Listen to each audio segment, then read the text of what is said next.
Para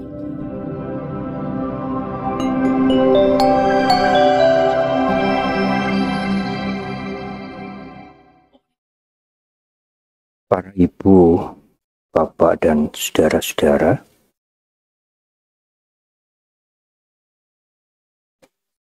belajar sebenarnya tidak pernah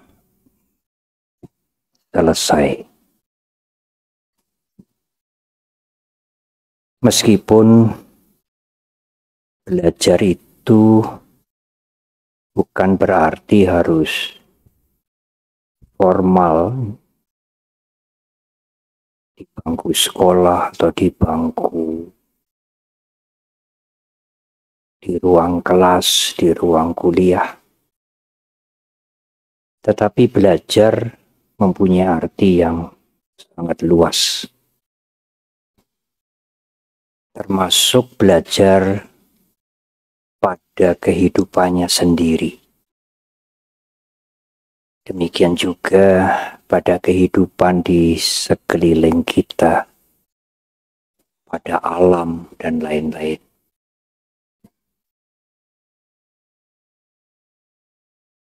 Dengan belajar itu, seseorang kemudian mengerti, paham.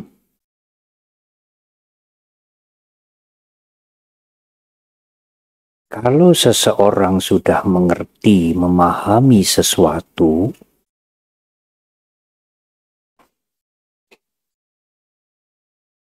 menjadi bagian dari pemikirannya. Dengan kalimat yang lain, dia menerima. Menerima karena sudah memahami. Sudah mengerti dengan terang, dengan jelas.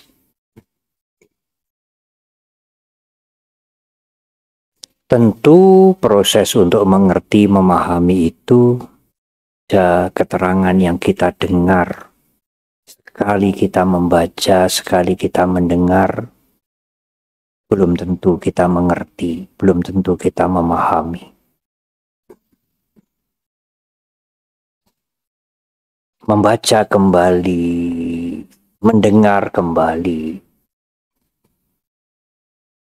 buku-buku yang pernah saya baca, ajaran yang pernah saya baca, yang pernah saya dengar 10, 20, 30 tahun yang lalu. Juga ada buku-buku yang masih ejaan lama. Kemudian saya baca kembali, meskipun buku yang sama.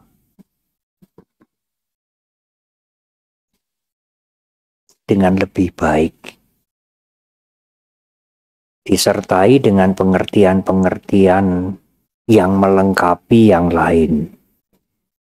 Lalu, oh iya, saya menerima itu.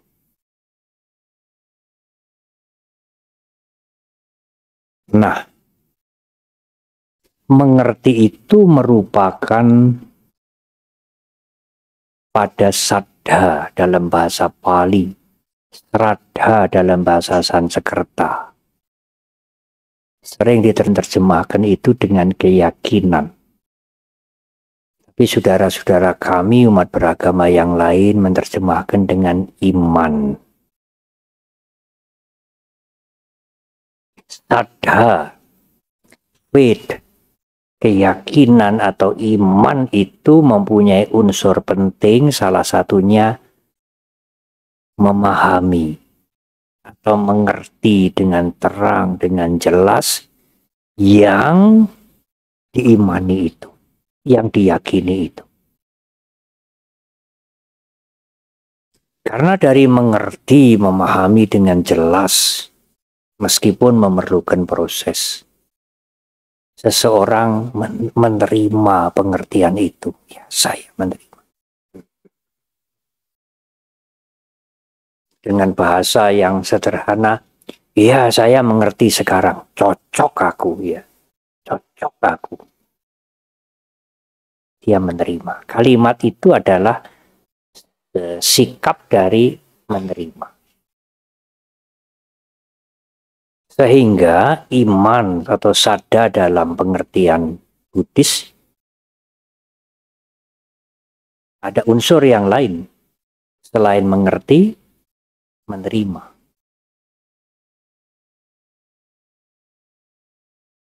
Kalau hanya mengerti saja, tidak ada sikap, tidak ada penerimaan, sikap menerima, ya sangat sedikit manfaat.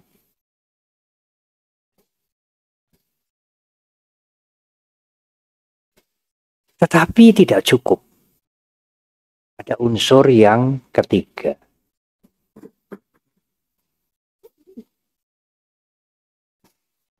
Sebelum saya ke unsur yang ketiga dari saddha, dari keyakinan atau faktor keimanan Buddhis, sering-sering yang muncul lebih dulu itu bukan mengerti atau memahami karena belajar, tetapi menerima dulu. Itu bisa muncul awal. Mungkin orang tuanya dalam hal ini sudah beragama Buddha. Mungkin dia dilahirkan di negara yang umat Buddhanya banyak seperti di Thailand. Begitu anak itu lahir, ya orang tuanya sudah umat Buddha, lingkungannya beragama Buddha. Dia menerima agama itu, menerima tradisi itu, menerima kehidupan beragama seperti itu. Bisa menerima dulu. Juga mungkin seseorang melihat perilaku pimpinan agamanya, atau melihat seninya. Ya. Saya mempunyai kenalan baik seorang arsitek lulusan UGM juga. Sekarang mungkin kedudukannya sudah tinggi. Itu menerima satu agama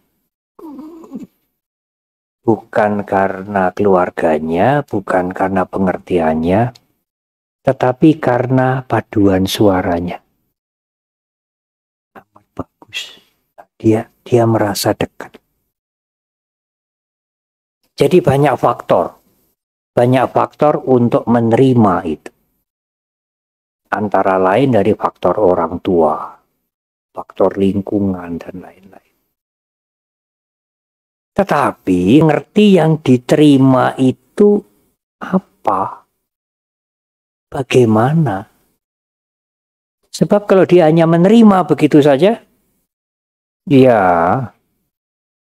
keyakinan yang sering dikatakan keyakinan yang membuta, yang mempengaruhi keluarga, lingkungan, adat, dan lain-lain. Tetapi setelah menerima itu berusahalah untuk tahu, untuk mengerti. Yang sudah diterima ini apa toh sebenarnya? Jadi antara mengerti dan menerima bisa muncul mengerti dulu, mencari-cari ke sana kemari, rajin mendengar. Berkali-kali ada Bante Utomo juga, ada Bante Keminda, Bante Santacito. Pikir saya dengan wawasan ini memahami itu kemudian menerima. Tapi yang tadi saya uraikan bisa sebaliknya, menerima muncul dulu. Saya tidak tahu persis, mungkin yang generasi muda ini atau yang dulu pernah menjadi muda, waktu masa-masa pacaran itu mungkin begitu ya. Ada yang tiba-tiba terima dulu, senang dulu. Tidak habis-habis. Sehingga kapan menerimanya, embuh.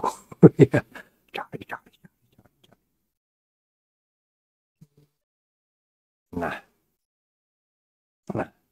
oleh karena itu mengerti kemudian menerima, bisa menerima atau menerima dulu, tetapi harus mengerti supaya tidak menerima membuta. Itu Bante unsur dari iman sadda agama Buddha. Masih ada satu lagi, ada 3 unsur. Unsur yang tidak kalah pentingnya adalah yang diimani itu, yang diterima itu, yang sudah dimengerti dengan baik itu harus mendorong diri seseorang untuk melaksanakan. Kalau yang dimengerti atau diterima itu tidak membuat apa-apa pada diri seseorang, ya sekedar belajar, menerima ajaran Buddha, mengagumi, oh ini hebat-hebat sekali, ya, menyanjung, tidak ada sesuatu yang dia lakukan sebagai praktek dari yang dia mengerti dan yang dia terima itu. Tidak ada gunanya. Seseorang ini tidak bisa dikatakan sudah meyakini atau sudah mengimani ajaran agama Buddha. Belum. Oh, dia khotbah mungkin pandai banget. Bicara juga pandai, bahasanya bagus, literaturnya banyak. Dia sangat cocok, sangat bisa menerima. Tapi tidak ada perubahan pada perilakunya. Tidak ada latihan yang dia lakukan. Apakah dana, apakah sila, apakah meditasi. Seseorang ini hanya bangga dengan pengetahuan dhammanya dan juga senang sekali. Kemudian dia bisa membagi-bagikan pengetahuannya itu kepada yang lain. Gitu. Tetapi perilaku atau praktek jauh sekali. Ya tidak bisa dikatakan dia sudah mengimani, sudah meyakini agama Buddha. Dia mempunyai sadda terhadap agama Buddha, belum. Pada saat seseorang mulai mencoba melatih diri, apalagi melatih diri dengan sungguh-sungguh. Karena imannya itu dia berusaha untuk, aku ingin merasakan manfaatnya, apa yang sudah aku pelajari ini. Nah, itulah baru boleh dikatakan orang ini beriman dengan baik terhadap ajaran agama itu.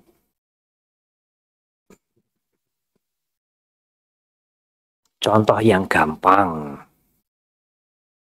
kalau urusan teknik, urusan arsitek mungkin sulit ya. Masakan saja, roti saja. Ada roti yang enak sekali. Diberi nama yang agak ke Thailandan atau luar negeri gitu. Baru jadi tren.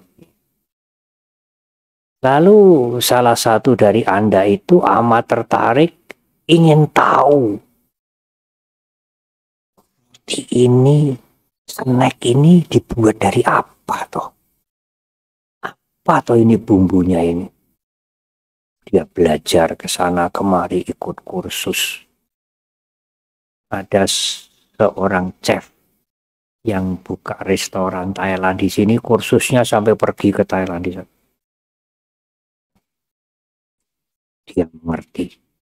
Dia mengerti.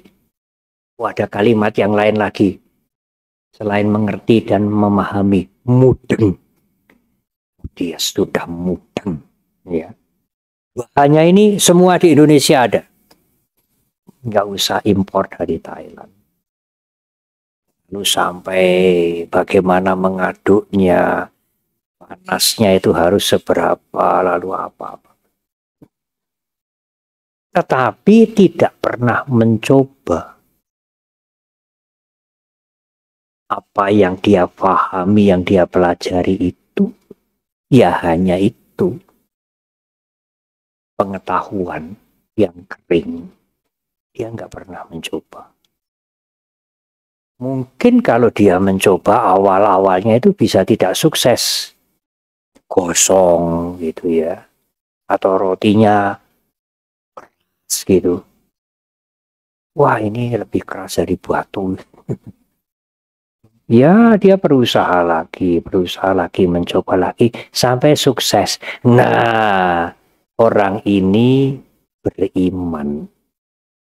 Karena yang dia pahami, yang dia pelajari sampai mudeng itu, dia bisa melakukan sukses.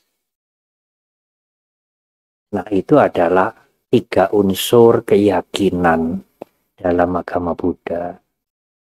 Tidak persoalan Anda belajar dulu atau menerima dulu. Menerima karena orang tua, karena pacar, karena lingkungan, karena adat. Tidak soal, terima dulu. Kalau tidak cocok ya dilepas, cari yang lain.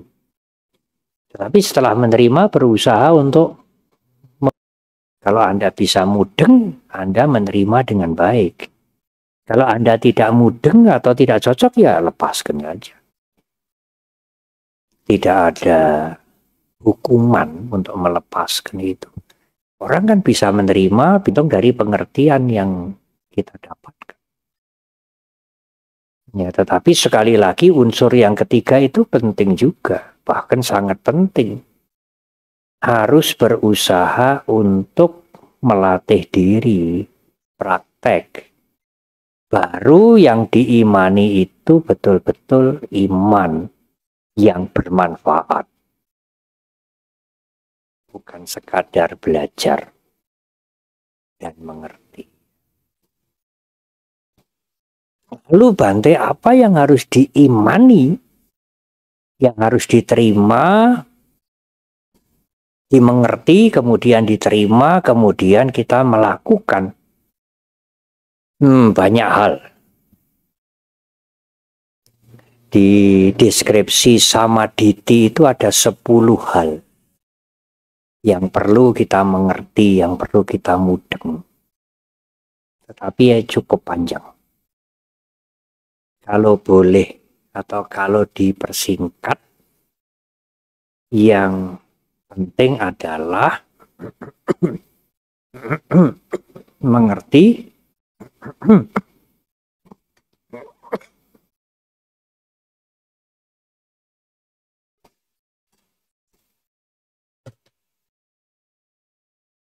mengerti dengan jelas, mudeng, cocok, kemudian menerima tentang hukum karma.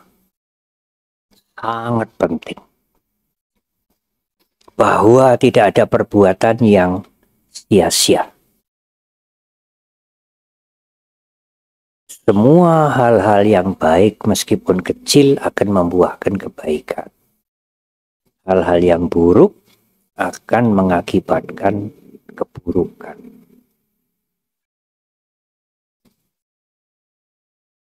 Akibat itu adalah konsekuensi dari perbuatan. Tidak ada yang menghukum kita, tidak ada. Kalau kita berbaik-baik, melakukan amal kebaikan, lalu kita dihadiahi juga tidak ada. Akibat langsung dari perbuatan baik maupun buruk itu adalah hukum yang universal. Yang baik-baik memberikan kebaikan, yang buruk-buruk mengakibatkan keburukan. Jadi kalau kita menderita sengsara, wah ini kena hukuman, ini punishment. Ya menurut pandangan Dhamma, menurut Piwulang Dhamma, yang menghukum kita, yang memanis kita itu ya akibat perbuatan kita sendiri, bukan yang lain. Kalau kita tidak melakukan itu, ya kita tidak terkena akibatnya. Tidak ada punishment, kalimat itu tidak cocok. Tidak ada reward, hadiah. Yang ada dalam pandangan agama Buddha adalah consequences. Konsekuensi dari perilaku Anda. Perilaku Anda itu membawa konsekuensi dalam kehidupan Anda.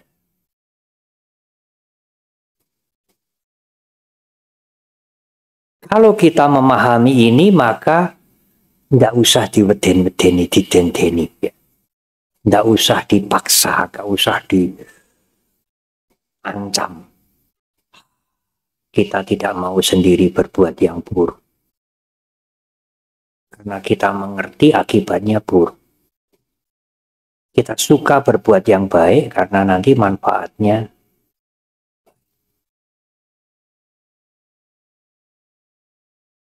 ya seperti orang lapar aja. Kalau Anda lapar tidak usah dipaksa suruh makan, ini tidak usah. Cari-cari sendiri. Karena hukum alam ya begitu. Kalau lapar ya perlu makan. Kalau haus sekali ya cari air untuk menghilangkan haus. Itu hukum alam memang begitu. Dan sebab akibat itu sangat alami. Tidak hanya berlaku yang tadi sudah wisuda upasaka upasika. Wah, aku mengko kena hukum kenging hukum karma mangke kula.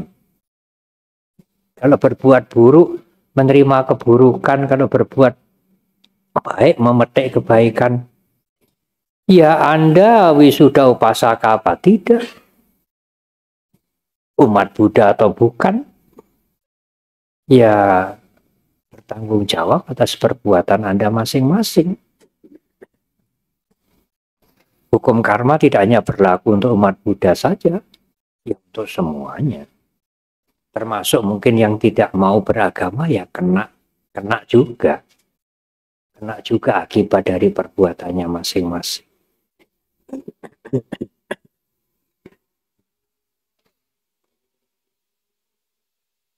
Nah, keimanan seseorang karena memahami hukum karma itu memberikan dampak pada hidupnya untuk saya tidak berbuat yang buruk. Karena merugikan saya, merugikan orang lain. Saya ingin berbuat yang baik, banyak, semampu saya, karena kebaikan itu berguna untuk orang lain, berguna untuk saya. Semua perbuatan itu seperti pisau bermata dua. Jadi kalau kita menusuk, gitu ya, ini tajam, ini juga tajam. Mungkin seperti belati, gitu. Bukan seperti pisau dapur. Ini tajam, ini tajam. Kalau Anda berbuat baik, orang lain mendapat manfaat. Anda juga mendapat manfaat. Kalau Anda berbuat buruk, orang lain Anda rugikan, Anda juga rugi sendiri.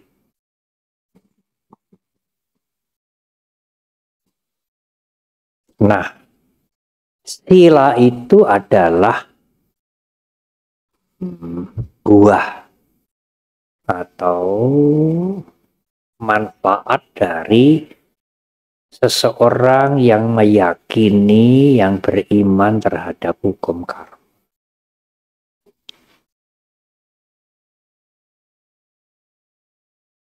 Misalnya Bante, dia tidak mengenal agama Buddha, tapi dia terima hukum karma, sadar bahwa semua perbuatan berakibat.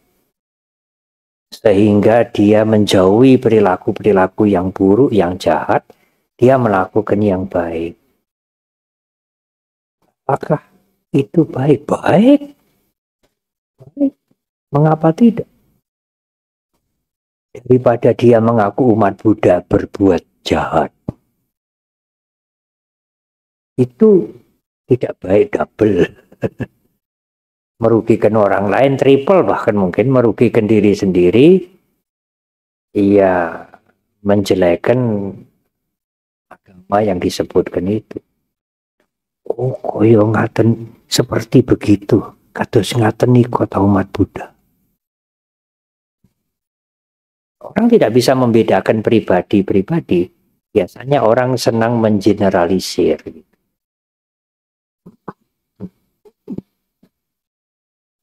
Tetapi saya ingin karena itu tidak baik mencuri. Meskipun mencuri itu kadang-kadang memberikan keuntungan materi, tidak mengganggu suami istri atau yang bukan pasangannya yang sudah disepakati. Menjaga ucapan. Sekarang mungkin selain ucapan ya jari-jari ini. Jangan menulis yang bukan-bukan, yang menimbulkan ketakutan, kengerian, meskipun itu benar. Yang tidak mabuk.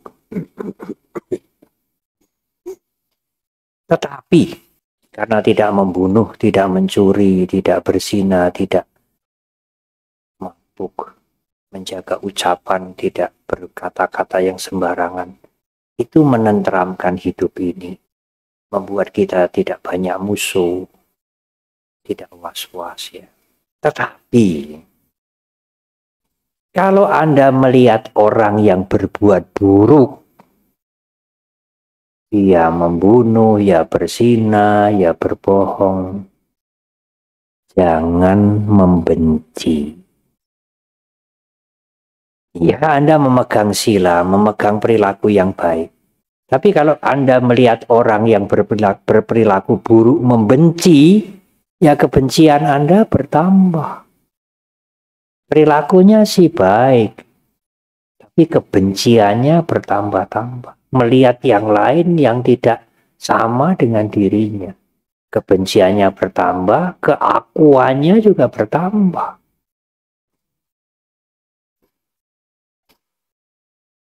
Loh Bante, dia berperilaku jahat, buruk, memfitnah. Karuan lah. Masa saya senang? Anda boleh tidak senang pada perbuatannya. Tapi mengapa membenci orangnya? Tidak ada alasan membenci orangnya. Itu bisa berubah kok jadi baik. Cerita atau pemuka-pemuka agama di Jawa ini kan dulu asalnya dari yang sering dikatakan perilakunya tidak baik, lalu menjadi orang mulia. Anggulimala zaman Sang Buddha itu pembunuh, menjadi arahat. Ambapali itu yang sekarang mungkin sering dikatakan pelacur gitu ya, kelas tinggi, menjadi orang suci. Karena ada transformasi mental, ada perubahan yang dia perjuangkan, dia lakukan dengan sungguh-sungguh. Aku tidak mau begini lagi, aku mau yang lebih baik. Dia berhasil. Kita membenci. Dunia ini ada hukum perubahan. Semuanya bisa berubah. Orang yang baik bisa jadi jahat, nanti bisa kalau kotoran batinnya di sini belum habis, terpancing dia menjadi jahat. Kecuali kotoran batinnya sudah habis. Kalau bahasa Indonesia mungkin dikatakan arahat, itu mungkin dikatakan aulia ya.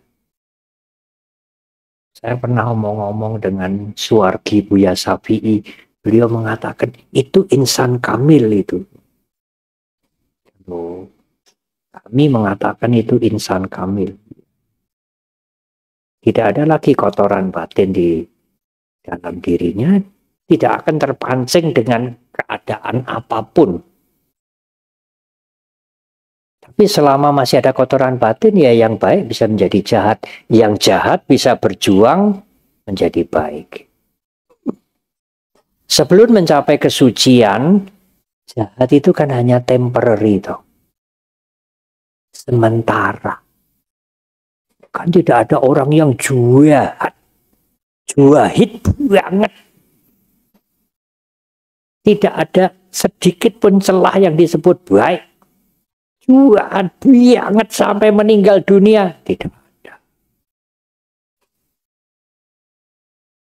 Ada waktu-waktu dia juga berbuat baik untuk suaminya, istrinya, anaknya.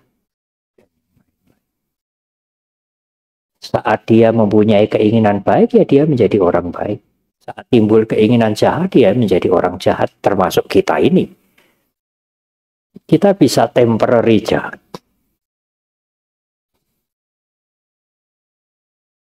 Baik juga bisa temporary, Bante. Oh iya. Kalau jahat bisa temporary, baik juga bisa temporary. Kecuali akar kotoran batin itu sudah hilang. Tidak mungkin terpancing.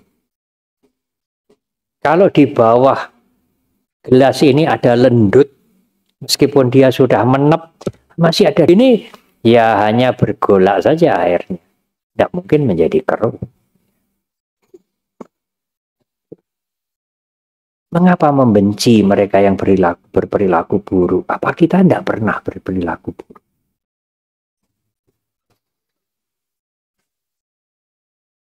Ajaran agama, pemuka agama, umat beragama pun ya, menghancurkan, membasmi orang-orang jahat.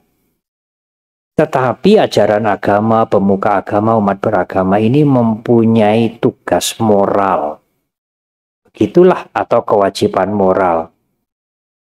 Memperbaiki, bukan menghancurkan. Mendidik, memperbaiki yang lain-lain semampu kita untuk menjadi lebih baik, lebih baik, lebih baik. Kan begitu. Itu kan hakikat ajaran agama, hakikat pemuka agama itu kan begitu. Tidak menghancurkan, tetapi menolong mereka, mendidik mereka, mengangkat mereka, mengubah mereka untuk menjadi lebih baik, lebih baik, lebih.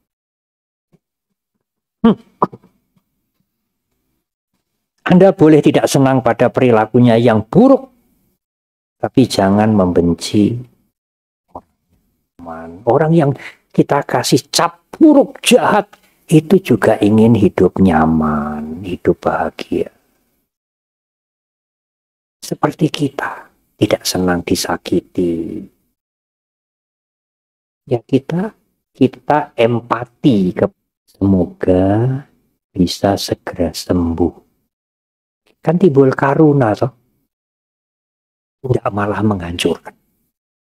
Ada perayaan Wesak di Wihara Mahawiragra, Wihara Mahayana, yang dipimpin oleh Biksu Prajnawira. Kalau saya hadir, biasanya saya diminta memberikan khotbah. Dan Ungaran Romo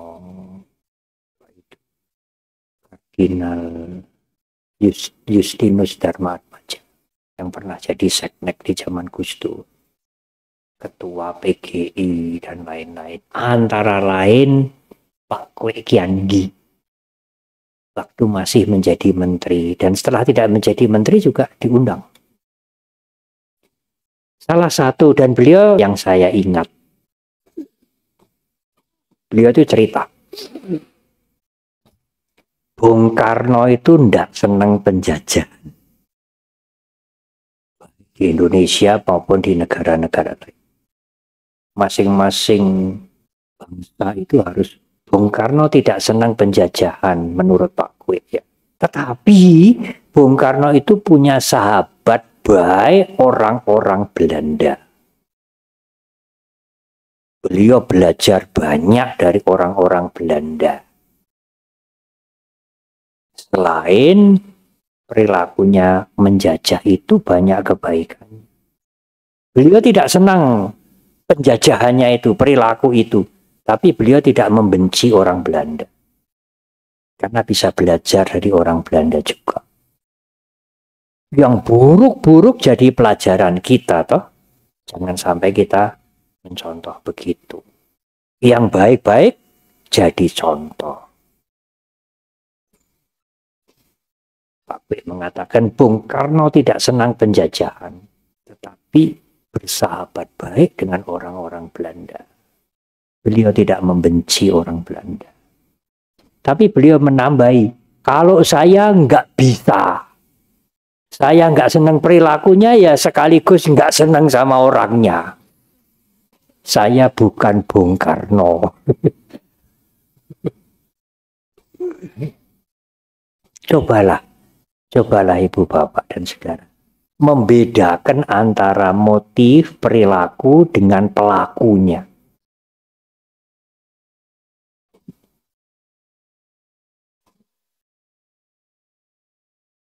Pada waktu saya selesai khotbah bubaran, waktu itu ketua PGI-nya Pak Nathan Setiabudi, bicaranya lantang.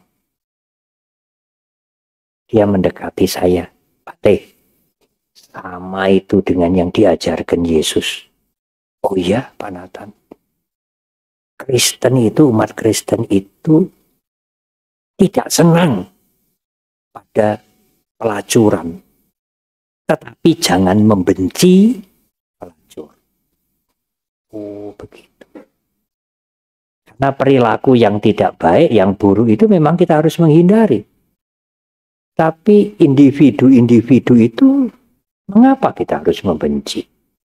Kalau bisa diberi pengertian, dididik menjadi lebih baik, itu amal soleh, itu perilaku baik, punya kiriya yang besar sekali. Kalau Anda mengikuti puja bakti, membaca parita, di wihara atau di rumah kan ada karania metasuta. Jangan karena marah dan membenci, mengharap orang lain celaka. Kalau boleh menggunakan kalimat yang lain, ini ceritanya terlanjur membenci. Kalau tadi saya uraikan jangan membenci orangnya, boleh tidak senang perbuatannya. Tapi Sang Buddha memberikan dispensasi. Ini terlanjur membenci dan marah. Kalau Anda terlanjur marah dan membenci, terlanjur, ya jangan mengharap dia celaka. Ya kalau dia berbuat buruk, mencuri, korupsi, memfitnah, ya hukum karma akan jalan toh. Dia akan memetik akibat karmanya.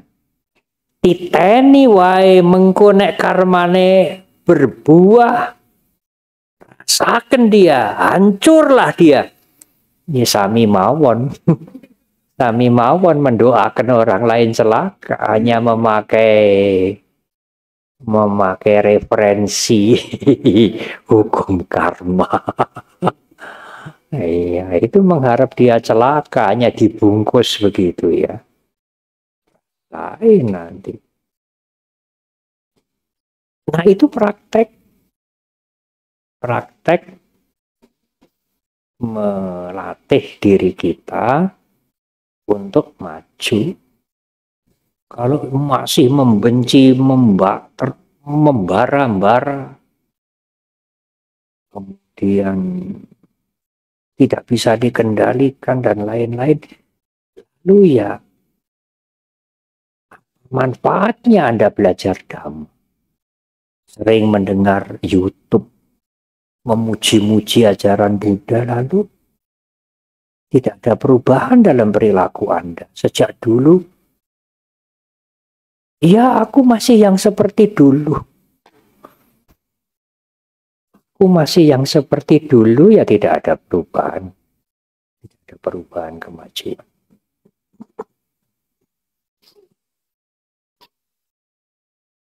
Nah, Guru agung kita Buddha Gautama memberikan tips atau kunci untuk bisa berhasil tidak berbuat buruk, tidak berbuat jahat itu yang pertama punya rasa malu. Kalau orang sudah tidak punya rasa malu, apa saja dilakukan. Mengganggu, mengambil suami istri orang lain is ben. Aku ora isin kok. Lah nek ora isin ya apa ae iso dikerjakan. Iso ditindake. Jangan malsu, jangan mencuri.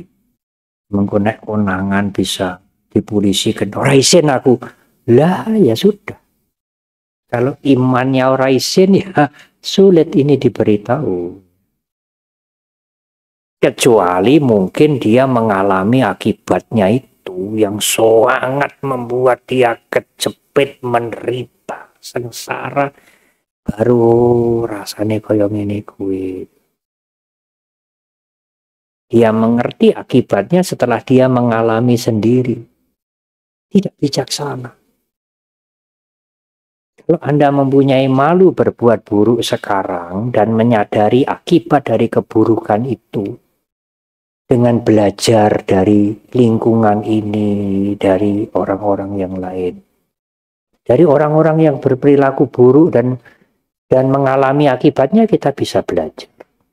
Dari orang-orang yang berperilaku baik, memberikan manfaat, kita bisa mendapatkan contoh teladan.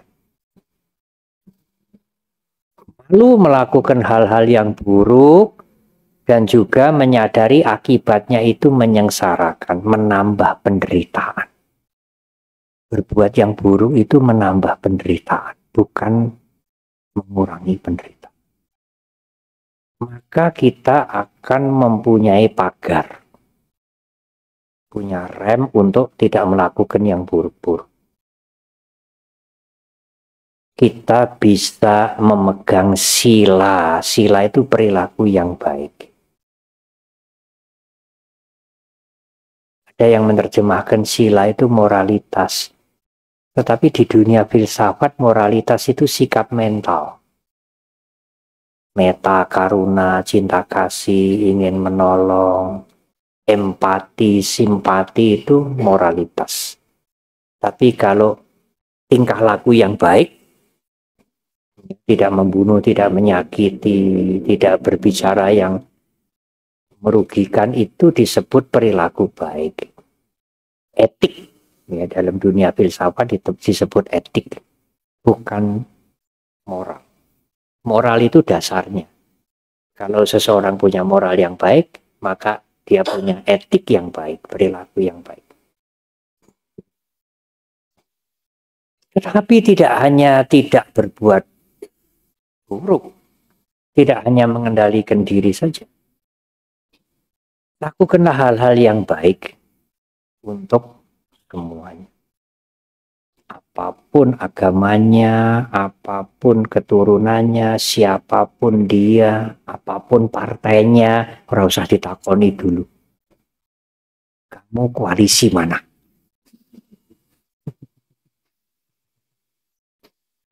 Lakukanlah yang baik untuk mereka. Apa yang kita mampu. Memberikan pertolongan, bantuan. Memberikan beramal dalam bahasa yang umum. Sering dikatakan memberikan bantuan, sokongan, atau berdana. Itu perilaku memberinya itu berdana. Tapi sikap mentalnya, moralitasnya disebut caga, C-A-G-A. Yang mendasari seseorang memberi bantuan, menolong itu sebaiknya caga, C-A-G-A. Tidak pamrih, tidak menginginkan pahala, tidak mengharap-harap buah karma. Tetapi muncul dari caga, C-A-G-A. Bahasa Sanskerta, tiaga. Arti letterlek, arti harafiah caga atau tiaga itu memotong ikatan duniawi. Jadi kalau Anda memberi, menyokong, menyumbang, tertulung itu yang paling baik didasari dengan niat aku ingin memotong ikatan duniawi.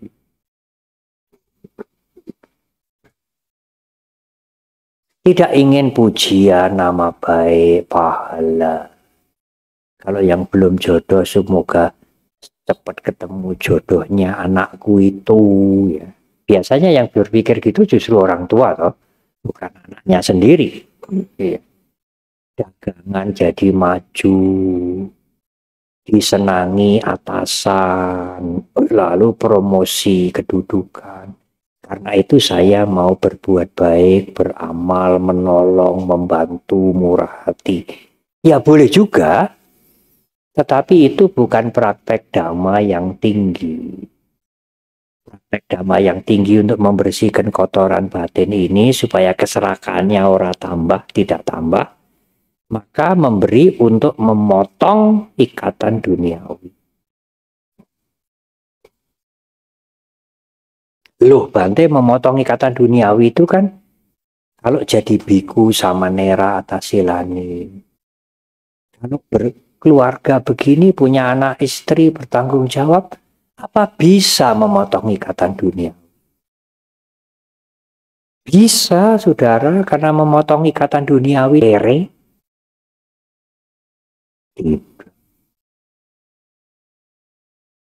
Tetapi mengapa kita harus tertulung pada yang lain? Alasan yang pertama, kita tidak bisa hidup sendiri. Bisa kita makan sendiri? Kalau ini ada air jahe 1-2 teguk saya minum, berapa banyak orang yang terlibat menyiapkan air jahe ini? Berapa banyak jasa orang-orang yang membuat air jahe ini? Kita membutuhkan banyak orang untuk bisa survive, bisa hidup. Tidak hanya orang tua kita tok. Loh, Bante kan kita juga memberikan jasa, membayar, iya. Tetapi mereka-mereka itu juga membutuhkan kita juga. Mereka-mereka itu juga membutuhkan yang lain. Kita membutuhkan mereka juga.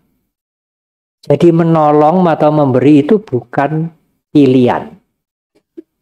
Pilihan itu kan mau ya boleh, nggak mau ya nggak apa-apa, gitu ya. Anda mau menolong ya boleh, nggak menolong ya nggak apa-apa. Sebetulnya bukan pilihan. Menolong atau membantu itu keniscayaan. Bahasa Indonesia yang lain keharusan. Loh, Bante kita ini harus menolong, membantu yang lain. Iya, karena kita tidak bisa hidup sendiri. Berapa banyak orang yang sudah berjasa pada saya sampai usia sekarang ini?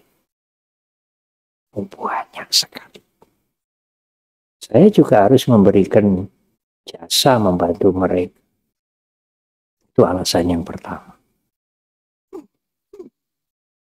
Oleh karena itu menjadi alasan yang kedua, kita berusaha untuk memotong ikatan dengan duniawi supaya kita bisa menolong mereka yang juga mereka itu banyak menolong kita. Loh, mengapa Bante kita harus memotong ikatan duniawi itu? Itu kan sukarela toh. Aku mau memotong ikatan duniawi ya boleh, mau terikat duniawi ya siapa yang melarang? Bukan pilihan. Itu sebetulnya keharusan juga. Mengapa? Karena segala sesuatu ini yang kumelip di alam dunia ini tidak ada yang kekal. Enggak kecewa nanti. Apa enggak sengsara? Kalau yang dilengketi itu berubah. Apa saja toh? Ayah, ibu, suami, istri, rumah, kesehatan, kedudukan, semuanya tidak kekal. Apa toh yang kekal yang bisa kita pegang seterusnya? Coba tunjukkan, tidak ada. Nah, kalau kita tidak belajar memotong, nanti tidak kecewa. Kalau terjadi perubahan terhadap ayah, ibu, suami, istri, kakak, adik, rumah, kesehatan, pangkat, dan lain-lain. Kalau itu semua berubah, apa kita tidak kecewa? Kalau kita tidak pernah latihan.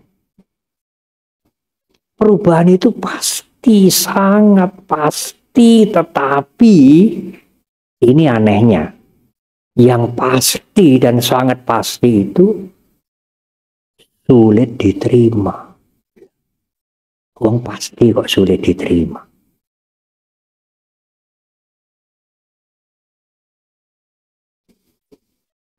Siapa yang bisa memungkiri perubahan? Siapa yang bisa stop perubahan? Agama Buddha tidak bisa, agama Buddha juga tidak bisa stop perubahan. Perubahan itu jalan terus. Tapi saya angel itu Bante menerima perubahan. Iya, kalau yang berubah itu yang menyenangkan. Mengapa angelnya? Ya karena melekat itu. Senang banget. Sayang banget. Lengket banget. Lah, kalau terjadi perubahan mendadak, sangat menderita. Harus belajar melepas.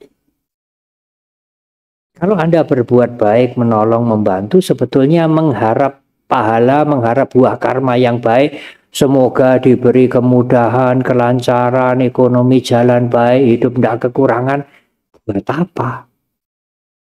Loh, Bante apa tidak boleh mengharap begitu? Oh, sudah pasti kok.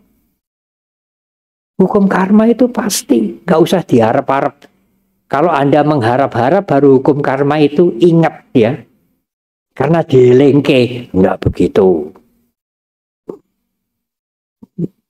Sekarang gelap, lampu harus dinyalakan. Siapa yang malam ini mengharap besok matahari terbit lagi? Tidak ada. Pakai sembayang, bakar dupa, ngadep ngetan. Supaya besok matahari jangan lupa terbit lagi. Kita butuh. Tidak ada. Mengapa? Karena sudah pasti. Ada orang yang mengharap matahari besok terbit. Ketutupan mego, mendung ya sebentar. Sampai setengah hari nanti mataharinya ya bersinar lagi. Karena sudah pasti besok terbit dari sebelah timur. Tidak mungkin dari barat. Tidak mungkin tidak terbit. Matahari besok tidak terbit, habislah dunia ini. Tidak ada yang mengharap karena pasti seperti itulah pastinya hukum karma. Berbuatlah yang baik, menanam yang baik, buahnya tidak usah diharap. Pasti. Kalau Anda mengharap, Anda membuat ikatan, menambah keserakahan dalam pikiran Anda sendiri. Ada yang bilang begini, loh Bante, orang yang tidak lengket, yang tidak terikat, itu wong edan, orang gila. Hanya orang gila yang tidak lengket, tidak terikat. Luah wong edan kok, ora waras.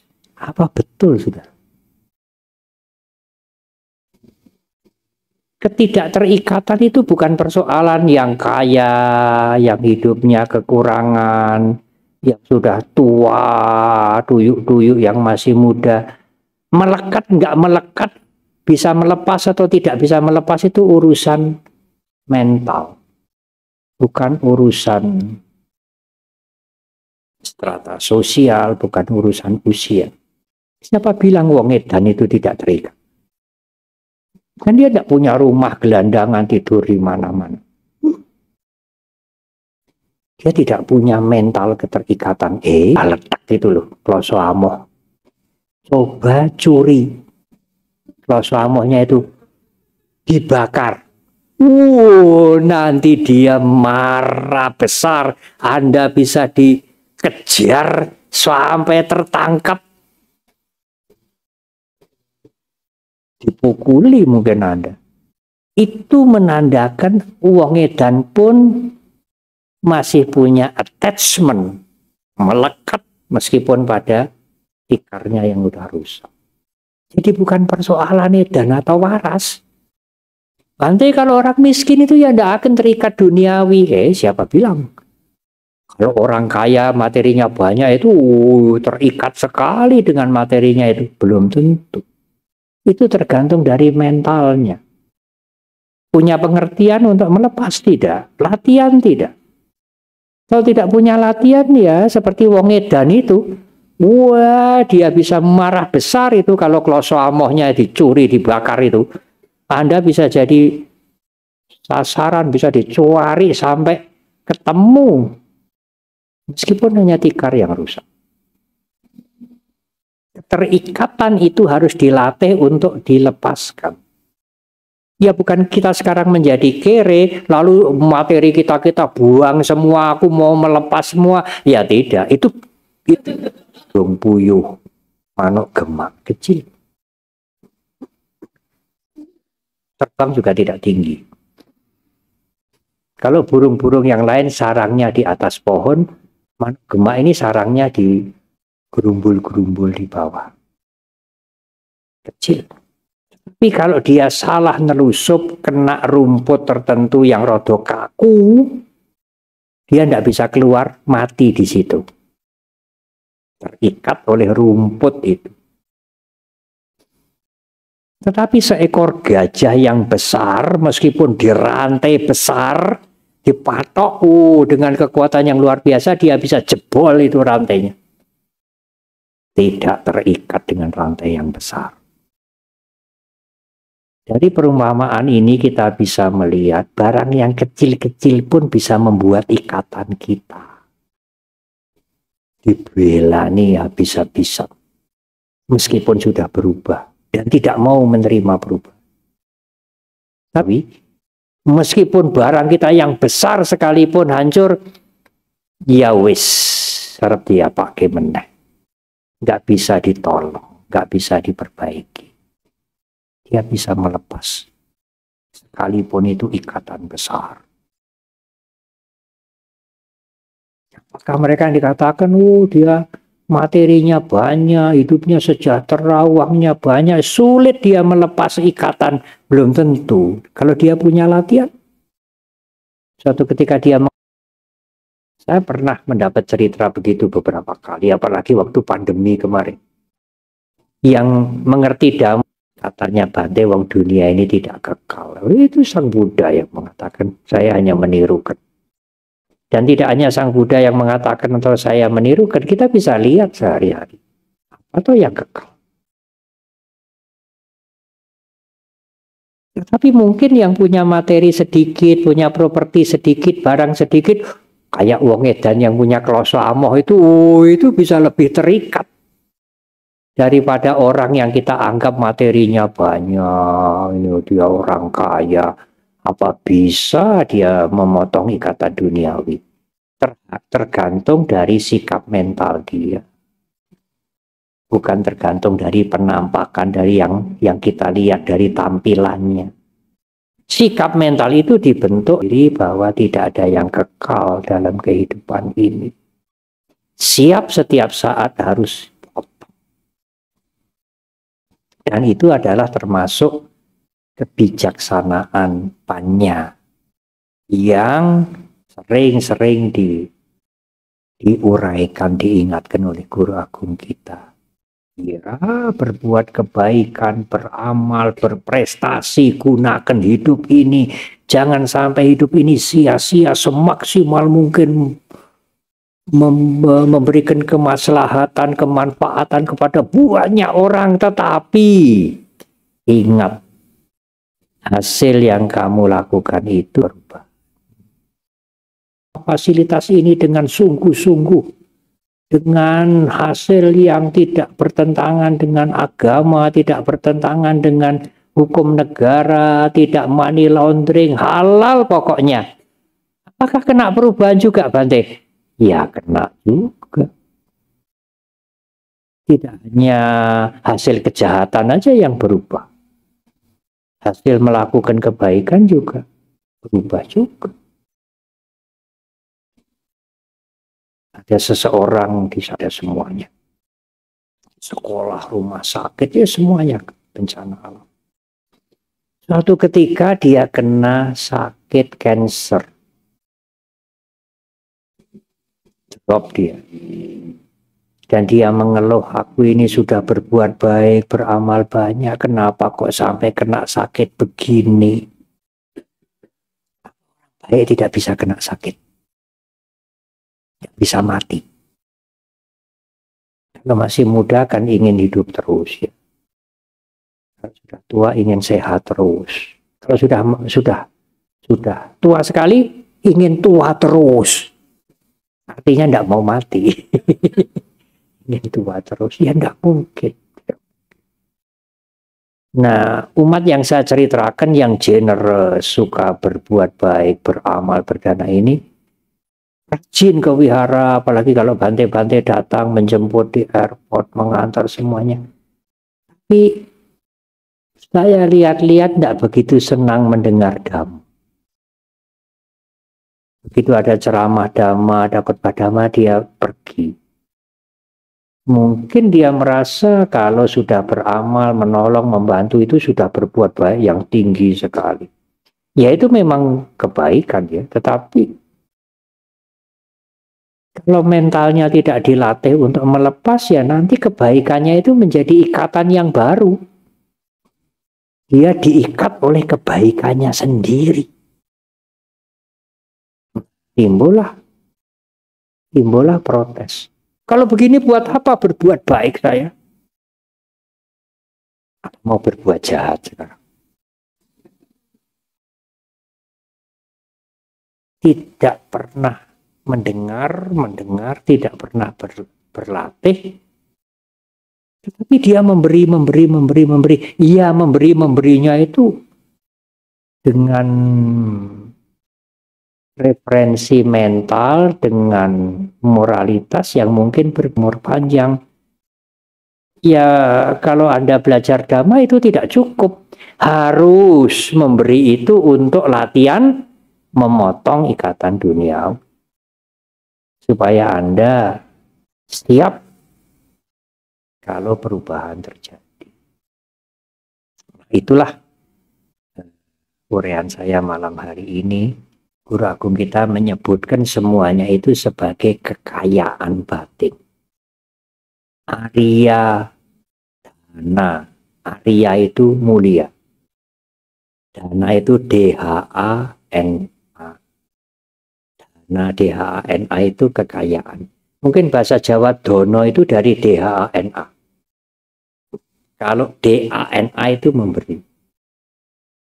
Barangnya lalu itu ya. Perilakunya ini disebut dana berdana. Tapi kalau DHANA dana ini kekayaan. Arya dana punya kekayaan mulia. Kekayaan mulia yang harus kita punyai untuk batin kita masing-masing. Saya tidak menyebutkan urutan, tetapi itulah ketujuh kekayaan Arya. Belajar. Dalam bahasa Pali disebut bahu suta. Bahu itu banyak, suta itu mendengar. Atau bahu saja, banyak tahu, banyak belajar. Mungkin di zaman dahulu belum ada tulisan, belum ada medsos ya. Pelajaran itu diberikan oral, lisan, karena itu disebut bahu suta. Belajar, ada punya iman yang terdiri dari 3 unsur. Bukan iman yang sekadar mengerti dan menerima. Iman itu harus ada manfaatnya, harus ada dampaknya dalam kehidupan kita. Sila, tidak berperilaku buruk. Iri, malu, melakukan keburukan. Otapa, menyadari akibat buruk itu menambah penderitaan. Dan yang terakhir, panya, mempunyai sikap mental tidak melekat. Karena semuanya tidak kekal. Inilah 7 Arya dana. 7 kekayaan mulia. Mungkin Anda tidak kaya materi. Tapi kalau Anda mempunyai kekayaan Arya, tiba waktunya perubahan terjadi, siap. Kami mempunyai mental yang mungkin lebih, meskipun materi kami tidak lebih dari yang lain. Terima kasih.